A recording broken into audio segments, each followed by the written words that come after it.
नमस्कार दोस्तों। पिछले वीडियो में हम लोगों ने बीएड 2006 से लेकर के 21 तक क्वेश्चंस को कर लिया था। अब हम लोग उसके बाद जो क्वेश्चंस बच गए उसको करना है, तो चलिए स्टार्ट करते हैं। यहाँ पे पहला क्वेश्चन है कि भारतीय परंपरा में मनीषी कहलाता है। मनीषी क्या कहलाता है? ज्ञानवान व्यक्ति या फिर प्रज्ञावान व्यक्ति, तीक्ष्ण बुद्धि वाला व्यक्ति या फिर सचेतन व्यक्ति। तो ये नहीं होगा, ये इसका आंसर नहीं होगा। यहाँ पे ये हो सकता है और ये हो सकता है। देखिए, ज्ञानवान और ज्ञान से भी बढ़कर है प्रज्ञावान, तो यहाँ पे इसकी संभावना ज़्यादा है। और अगर आप इस कॉमन सेंस से बनाते हैं तो आपका ये आंसर सही हो जाएगा। प्रज्ञावान व्यक्ति को मनीषी कहा जाता है भारतीय परंपरा में। अगला क्वेश्चन है, शाश्वत का विलोम होगा। शाश्वत का अक्षर तो नहीं होगा। शाश्वत का मतलब होता है जो हमेशा रहता है, यानी कि अमर। तो अमर तो इसका विलोम नहीं होगा। फिर मर्त्य, मर्त्य मतलब होता है शरीर, शरीर भी नहीं होगा। तो इसका आंसर क्या हो जाएगा? नाश्वर। शाश्वत का विलोम नाश्वर। अगला क्वेश्चन करें, नियति के हाथ का खिलौना, इस कथन का क्या तात्पर्य है? तो नियति के हाथ का खिलौना, इस कथन का मतलब है कि प्रकृति की सत्ता को स्वीकार करना। ठीक है, अगला क्वेश्चन देखते हैं। आजन्म शब्द का समास बताइए। आजन्म जो है वो कौन से समास है? तो ये समास हो जाएंगे अव्ययीभाव समास। द्वंद्व समास में क्या होता है और तत्पुरुष में क्या होता है? द्वंद्व समास में ज़्यादातर योजक चिन्ह पाया जाता है। कर्मधाराई में क्या होता है? पहला पद विशेषण और दूसरा पद संज्ञा। और तत्पुरुष में क्या होता है? किसी व्यक्ति के बारे में बताया जा रहा होता है। ज़्यादातर जो समास होता है तत्पुरुष, उसमें किसी व्यक्ति के बारे में ही बताया जाता है, यानी किसी पुरुष के बारे में। तो इससे भी आप ध्यान रख सकते हैं। चलिए अगला क्वेश्चन है, पैर फैलाकर सोना, इसका मतलब होता है निश्चिंत होकर के सोना। दूसरों की उपेक्षा करना गलत, सावधानीपूर्वक गलत, गहरी निद्रा गलत। तो इसका आंसर है। अगला क्वेश्चन है, शोभित कर नवनीत घट रोगनी। यहाँ पे बालक के बारे में बात कर रहा है कि जो ठेहुन से चलता है, हाथ रोक करके और धूल मिट्टी लगाता है। तो ये हो जाएगा वात्सल्य। अगला क्वेश्चन है, वह कौन सा समास है जिसका पहला पद संख्यावाचक हो? तो संख्यावाचक क्या होता है? द्विगु। द्विगु समास जो है वो संख्यावाचक होता है। बहुव्रीहि समास जो होता है वो एक तीसरा अर्थ बताता है, और वो अर्थ जो शब्द रहता है वो प्रधान रहता है, जैसे कि लंबोदर। तो लंबा उदर है जिसका, यानी कि गणेश जी। तो इस तरह के जो एग्जाम्पल हैं वो बहुव्रीहि के कहे जाते हैं। और अव्ययी भाव में क्या होता है कि पहला पद प्रधान रहता है, जैसे कि यथाशक्ति। तो यहाँ पे यथा शब्द ही जो है जो शक्ति के बारे में बताता है। तत्पुरुष में क्या रहता है? ज़्यादातर इसमें जो है पुरुष के बारे में, आपको बस ये ध्यान रखना है कि ज़्यादा बहुत हमेशा नहीं बल्कि कहीं कहीं पुरुष के बारे में इसमें बातें होती है। चलिए अगला क्वेश्चन है, निम्नलिखित लोकोक्ति का सही अर्थ का चयन कीजिए। कांट की हांडी बार बार नहीं चढ़ती, इसका मतलब है छल कपट का जो व्यवहार है हमेशा नहीं चलता। फिर अगला क्वेश्चन है, देशभक्त किस तत्पुरुष का उदाहरण है? तो इसका आंसर हो जाएगा संबंध तत्पुरुष। पवन में कौन सी संधि है? तो पवन में अयादि संधि है। ये सब क्वेश्चंस हैं जो कि बहुत ही कठिन है। ये नहीं भी बने तो कोई चिंता की बात नहीं है। वैसे चिंता की तो बात है ही, इसमें अगर एक दो भी क्वेश्चन अगर छूटता है तो आप समझ सकते हैं कि कुछ भी हो सकता है। अगर बन रहा है तो भी ठीक है, नहीं तो उतना प्रेशर लेने की ज़रूरत नहीं है। तो अगला क्वेश्चन है, आच्छादन का संधि विच्छेद। तो हो जाएगा आ प्लस छादन। सरह प्लस ज का संधि विरूप क्या होगा? तो इसका आंसर हो जाएगा सरोज। नमस्ते का नमः जोड़ते। अंबर पनघट में डूबो रही तारा घट उषा नगरी में कौन सा अलंकार है? तो इसमें जो अलंकार है वो है रूपक। कौन सा समास जिसका पूर्व पद विशेषण होता है? तो आपको हम बताएं पहले भी, पूर्व पद यानी कि पहले के पद विशेषण होते हैं कर्मधारय में, द्विगु में नहीं होते हैं, तत्पुरुष में तो और भी नहीं होंगे, द्वंद्व में तो होगा ही नहीं। तो यानी कि पहला पद विशेषण, दूसरा पद संज्ञा, जैसे कि नील कमल, ये हो जाएगा कर्मधारय। कौन सा शब्द जो है द्विगु समास का उदाहरण है? द्विगु का मतलब होता है कि संख्यावाचक हो, तो यहाँ पे सप्त यानी कि 7, यहाँ पे हो जाएगा द्विगु समास। निम्नलिखित विकल्पों में कानन का क्या पर्यायवाची है? तो वन को कहते हैं कानन। अगला क्वेश्चन है, किस शब्द के पूर्व भाग में जुड़कर नया शब्द बनता है? तो उसे कहा जाता है उपसर्ग। और प्रत्यय जो है वो लास्ट में जोड़ता है किसी शब्द के। ठीक है, अगला क्वेश्चन है, सफाई में कौन सा प्रत्यय है? तो सफाई में यहाँ पे आई प्रत्यय है। श्रृंगार रस का स्थायी भाव है रति। वीर रस का ये उत्साह है। ठीक है, चौपाई के प्रत्येक चरण में कितनी मात्राएं होती हैं? तो चौपाई के प्रत्येक चरण में 16 मात्राएं होती हैं। ये हम लोगों का क्वेश्चन था 2018 का, जो भी हम लोगों ने किया। अब 2019 का क्वेश्चन जो है उसको देख लेते हैं। करें, जिस समास में दोनों को छोड़कर कोई अन्य पद प्रधान होता है तो उसे हम बहुवृक्क कहते हैं। अभी हम लोग ऊपर डिस्कस किए हैं। अगला क्वेश्चन है संधि और समास में क्या समानताएं हैं। तो संधि और समास में समानता की अगर हम बात करें तो दोनों में शब्द को संक्षिप्त किया जाता है, एक में वर्ण के माध्यम से तो दूसरे में शब्द के माध्यम से। लोटा डोरी इसमें योजक चिन्ह है तो इसमें द्वंद्व समास कहा जाता है। हथकड़ी में कौन सा समास है। तो हथकड़ी में कौन सा समास है आपको बताना है। तो इसका आंसर हो जाएगा तत्पुरुष। ये अगला क्वेश्चन है शब्द के पश्चात भाग में लगकर यानी कि पीछे में लगकर एक नया शब्द निर्मित करता है, उसे हम क्या कहते हैं, प्रत्यय। सर्वनाम किसे कहते हैं, जो संज्ञा के बदले में आता है। संज्ञा क्या है, कोई किसी भी नाम, किसी भी चीज़ का नाम। उपसर्ग क्या है, जो पहले लगता है।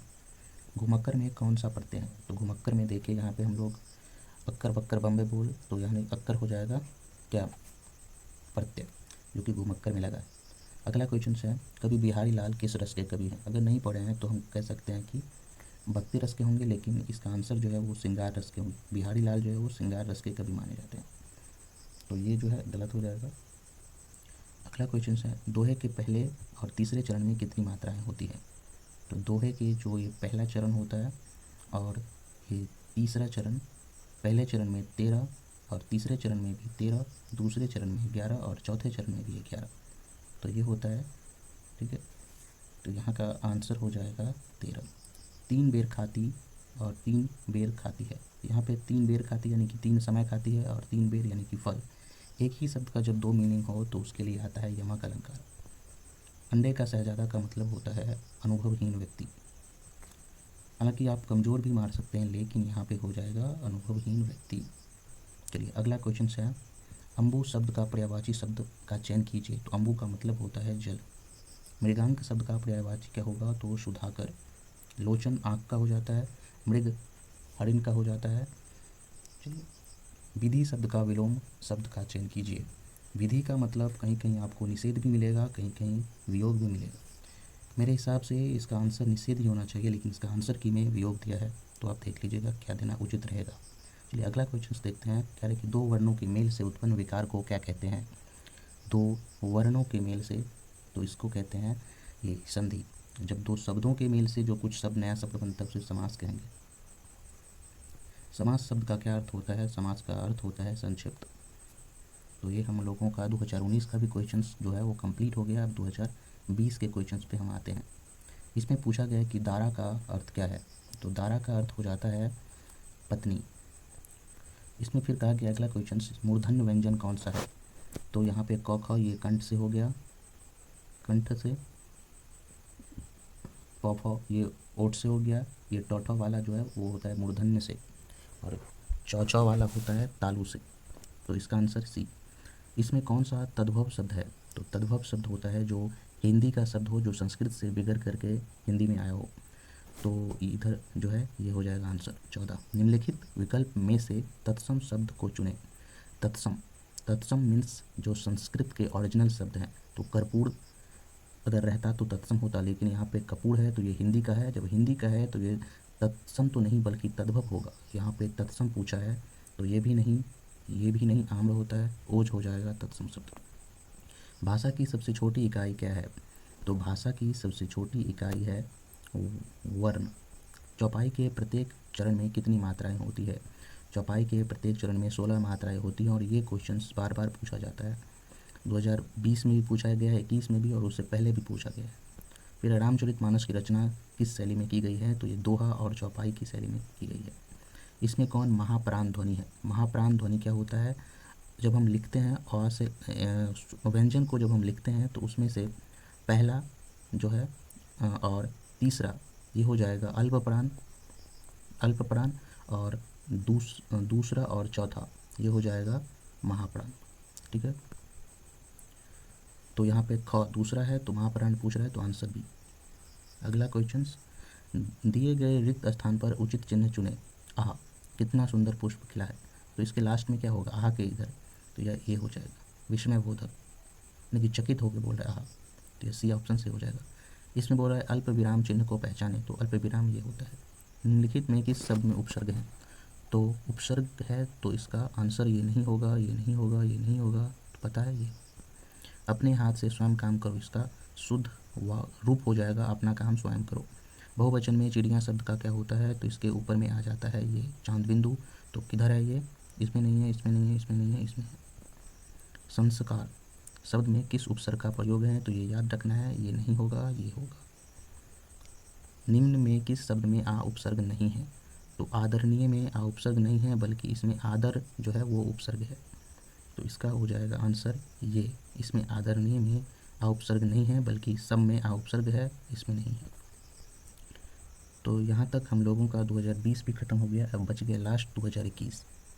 कह रहे निम्न में तद्भव शब्द कौन सा है, तो तद्भव यहाँ पे क्या होगा, जो तद्भव होता है हिंदी का विग्रह हुआ रूप होता है। कपाट संस्कृत का है, कूप भी संस्कृत का है, किवाड़, तो यहाँ पे किवाड़ की संभावना है, तो ये आंसर सही हो जाएगा।